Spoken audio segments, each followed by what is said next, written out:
हम आधा घंटे में भूमि के नीचे से जो सैकड़ों लीटर पानी खींचकर अपनी गाड़ी धोते हैं ना, तो वो लाखों साल का प्रिजर्व पानी है। लाखों साल से जो परकुलेट हुआ, यानी जो छीज करके ज़मीन के अंदर, भूमि के अंदर गया, वो पानी हमने 10-15 मिनट, आधे घंटे में खींच लिया और उससे गाड़ी धोई। और वो पानी, उसमें तमाम पेट्रोल डीजल मिलाया और नाली में वो पानी वापस जाके उसमें पूरे नाला भी गंदा किया, नदी भी प्रदूषित की और समुद्र तक ये प्रदूषण पहुंचता है। तो जिस शुद्ध पेयजल को, मीठे पानी के जल से हम गाड़ी धोते हैं, लाखों साल का पानी है, कोई 1000, 2000, 100 साल का नहीं। आप अपने आसपास जो तालाब देखते हैं, ताल तलैया दिखते हैं, तो उसमें मुश्किल से किसी में 200 गगरी पानी होगा, 500 गगरी होगा, कुछ 1000 लीटर होगा। तो वो सालों तक भी बिना सीमेंट की लेयर के ऊपर धरती में ही जमा रहता है। क्यों रहता है? कि उसके नीचे पतली मिट्टी की परत जम जाती है, जिसे हम क्ले कहते हैं। क्ले की वजह से पानी का जो रिसाव होता है वो कम होता है, पर्कुलेशन बहुत कम, पर्कुलेशन रेट उसका कम हो जाता है, यानी नीचे, धरती के नीचे समाने की दर जो है पानी की, वो बहुत कम होती, ना के बराबर जाता है पानी, इसलिए ऊपर ऊपर बह जाता है। तो आप समझ लीजिए, जो हम 100 मीटर, 50 मीटर नीचे से पानी खींच रहे हैं और उससे गाड़ी धो रहे हैं, तो हम धरती का कितना नुकसान कर रहे हैं। सरकार को चाहिए कि जब भी कोई शहर प्लान करे, शहर बसाए, तो बीच शहर में 500 लीटर या 5-5 हजार लीटर केवल की कुछ ताल तलैया बना दे, तालाब बना दे, और उन पे कोई छेड़छाड़ ना करे, और उनमें वर्षा जल तो संरक्षित हुई, आस पास से भी जो जल हो सके, शुद्ध जल, उसमें संरक्षित हो। तो वो धीरे धीरे कुछ पर्कुलेट होके जमीन के नीचे जाता है, भूमि के नीचे जाएगा, कुछ चिड़िया खाएगी, कुछ जो पशु हैं वो पिएंगे, और जो वर्षा जल हमारा सीधा नदियों में बह जाता है, नालियों में बह जाता है, ओवरफ्लो हो जाता है, वो भी उनमें जमा होगा। तो सरकार को चाहिए कि बिना तालाब के, बड़े बड़े तालाबों के शहर प्लान करे ही नहीं, तालाब शहर के बीच में होने चाहिए। और जो छोटे छोटे मोहल्ले हैं उनके बीच में भी एक तालाब, जैसे खेल का मैदान होता है, उसी तरह से तालाब भी होना चाहिए, आवश्यक होना चाहिए। और कुछ हमारे पानी को धरती के नीचे पहुंचाने वाले पेड़ हैं, वो भी अवश्य होना चाहिए। उसमें पीपल का पहला नंबर है। पीपल, आम, बड़, पैया, पीपल, ये जो पंच वृक्ष हैं, उनको लगाने का पहले विधान था, धार्मिक रिवाज भी था। अब सरकार इन पेड़ों को भूल गई है। 27 नक्षत्रों के पेड़ लगते थे, वो भी प्रकृति के संरक्षण के उपाय थे। बिल्व वृक्ष लगता था, वो भी, तो वो सब भी हमने बंद कर दिए। और उल्टे कुछ, जब हमने सारे पेड़, सारे घास काट दिए और कुछ नहीं छोड़ा, तो प्रकृति ने अपना संतुलन बनाने के लिए, मनुष्यों के संरक्षण के लिए 3 ऐसी घास उगाई जो मनुष्य, जिसका उपयोग सामान्यतया करता नहीं है। उसमें एक लेंटाना है, एक गाजर घास है, एक पहाड़ में इसको काला बांस बोलते हैं। तो ये जो काला बांस है या गाजर घास है, गाजर घास तो मैंने देखा कि थोड़ा सा रूखी होती है, लेकिन जो काला बांस है वो तो प्रकृति के लिए एक तरह का अमृत है, मनुष्यों के लिए भी। उससे धरती का नरेशन होता है, उसकी जड़ों में पक्षी अंडा देते हैं, उसके आसपास जो है, जो जंगली पशु होते हैं हमारे, वो अपने बच्चों को संरक्षित करते हैं, वहाँ रखते हैं, पक्षी अंडा देते हैं, बहुत सारे कीड़े, पिटके, पतंगे, वन का एक जो इकोलॉजिकल सिस्टम है वो पनपता है।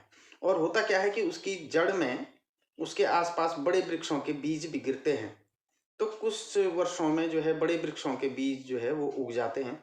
जब उनका बहुत क्रिटिकल होता है, जब मतलब गाय है या मृग है, भेड़, काखड़, जो वन्य पशु हैं, वो उन पेड़ों को पूरा, उसका तने सहित चरने की जब उम्र होती, उस समय वो पेड़ बच जाते हैं, चाहे बांज के पेड़ हैं। तो जब वो थोड़ा सा ऊपर हो जाते हैं, 2-3 फीट, तो तब उन पेड़ों के मरने की संभावना कम होती है, यानी बहुत नुकसान नहीं करेंगे तो पेड़ जो है बाद में अच्छा वृक्ष बन ही जाएगा, और नहीं तो अगर ये लेंटाना नहीं होता तो पेड़ नीचे ही खत्म हो जाता। मैंने ये देखा जहाँ जहाँ लेंटाना लोगों ने उखाड़ा नहीं है, वहाँ वहाँ फिर से अच्छी एक कैनोपी बन गई, अच्छी पेड़ों की एक जंगल बन गया है। तो प्रकृति का अपना बैलेंस है, अपना सिस्टम है। चाहे गाजर घास हो, काला बांस हो, लेंटाना ही क्यों नहीं है। अब लेंटाना में क्या होता है कि वन्य पशु छिपते हैं, पक्षी अंडा देते हैं, छोटे छोटे कीटे पिटके वहाँ जो है कीट पतंगे पनपते हैं। प्रकृति का नरेशन करता है कोई, जैसे केंचुए है वो गुड़ाई करते हैं। उकसा एक हमारे पहाड़ में बोलते हैं, गोल गोल बड़ा, वो मिट्टी को खाद बनाता है, मिट्टी खाता है, उससे जो है मिट्टी का नरेशन होता है।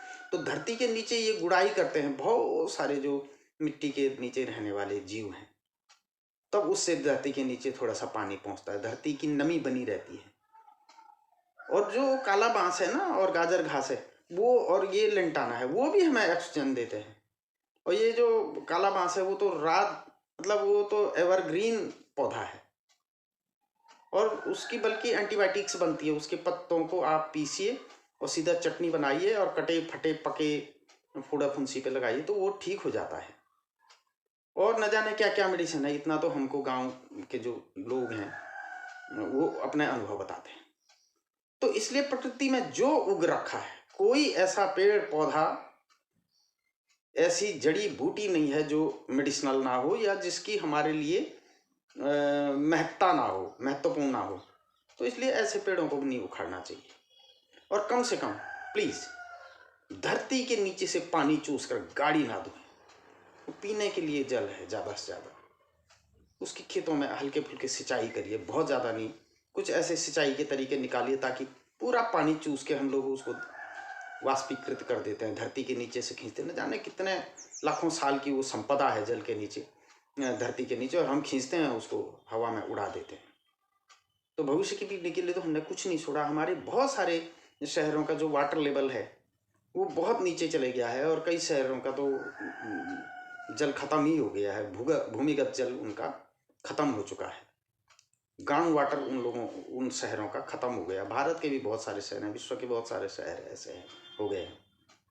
तो प्लीज़, और गाड़ी धोने वालों पे तो सरकार जबरदस्त टैक्स लगाए। कुछ और तरीका निकाला जा सकता है गाड़ी की सफाई का। आप इतने शुद्ध जल से गाड़ी क्यों धोते? वर्षा जल संरक्षित करके गाड़ी धोए जिसे धोनी है, ऐसा कुछ करे तो सरकार को भी इस दिशा में उपाय करना होगा। धन्यवाद।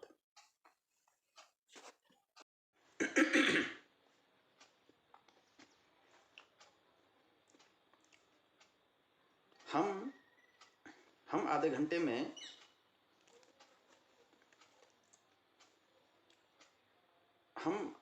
में जमीन के नीचे से, हम आधा घंटे में भूमि के नीचे से जो सैकड़ों लीटर पानी खींचकर अपनी गाड़ी धोते हैं ना, तो वो लाखों साल का प्रिजर्व पानी है। लाखों साल से जो परकुलेट हुआ, यानी जो छीज करके ज़मीन के अंदर, भूमि के अंदर गया, वो पानी हमने 10-15 मिनट, आधे घंटे में खींच लिया और उससे गाड़ी धोई, और वो पानी, उसमें तमाम पेट्रोल डीजल मिलाया और नाली में वो पानी वापस जाके उसने पूरे नाला भी गंदा किया, नदी भी प्रदूषित की, और समुद्र तक ये प्रदूषण पहुंचता है।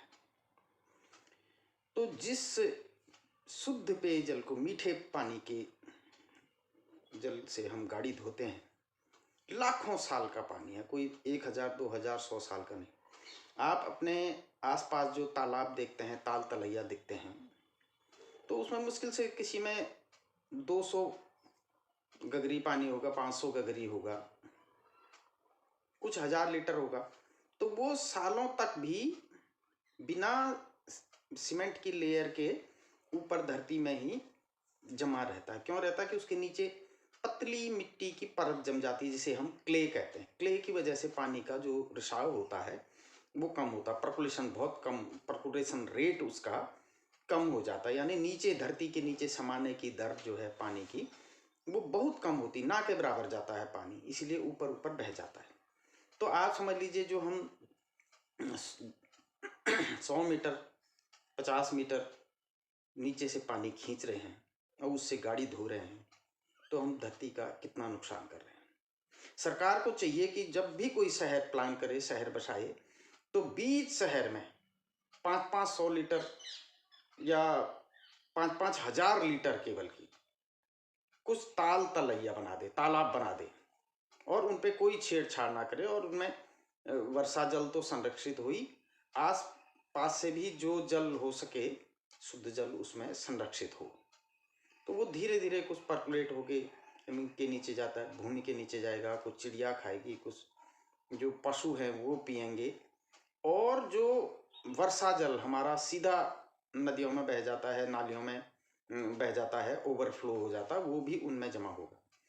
तो सरकार को चाहिए कि बिना तालाब के, बड़े बड़े तालाबों के शहर प्लान करे ही नहीं, तालाब शहर के बीच में होने चाहिए, और जो छोटे छोटे मोहल्ले हैं उनके बीच में भी एक तालाब, जैसे खेल का मैदान होता है उसी तरह से तालाब भी होने चाहिए, आवश्यक होने चाहिए। और कुछ हमारे पानी को धरती के नीचे पहुंचाने वाले पेड़ हैं, वो भी अवश्य होने चाहिए। उसमें पीपल का पहला नंबर है, पीपल, आम, बड़, पैया, पीपल, ये जो पंच वृक्ष हैं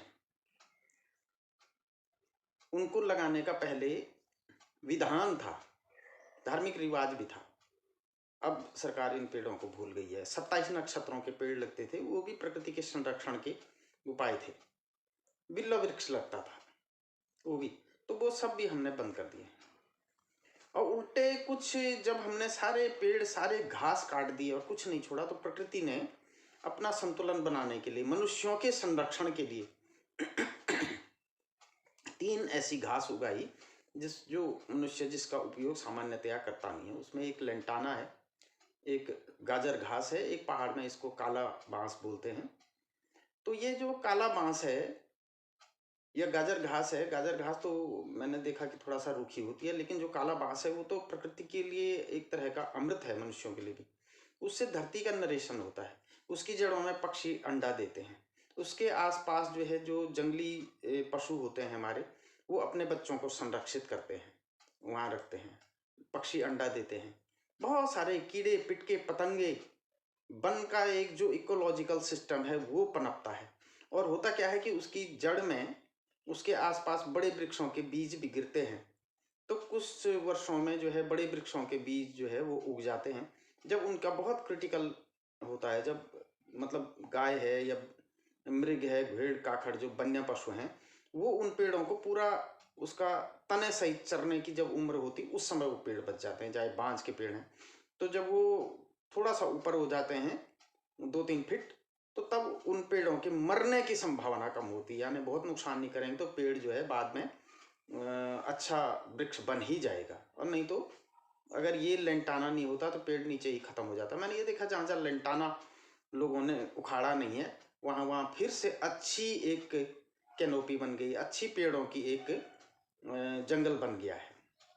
तो प्रकृति का अपना बैलेंस है, अपना सिस्टम है, चाहे गाजर घास हो, काला बांस हो, लेंटाना ही क्यों नहीं है। अब लेंटाना में क्या होता है कि वन्य पशु छिपते हैं, पक्षी अंडा देते हैं, छोटे छोटे कीटे पिटके वहाँ जो है कीट पतंगे पनपते हैं, प्रकृति का नरेशन करता है कोई, जैसे केंचुए है वो गुड़ाई करते हैं।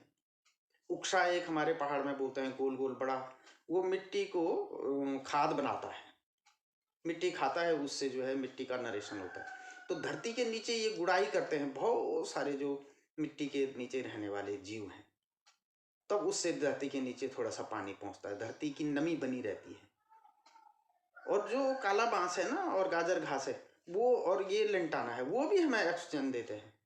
और ये जो काला बांस है वो तो रात, मतलब वो तो एवरग्रीन पौधा है, और उसकी बल्कि एंटीबायोटिक्स बनती है। उसके पत्तों को आप पीसिए और सीधा चटनी बनाइए और कटे फटे पके फोड़ा फुंसी पे लगाइए, तो वो ठीक हो जाता है।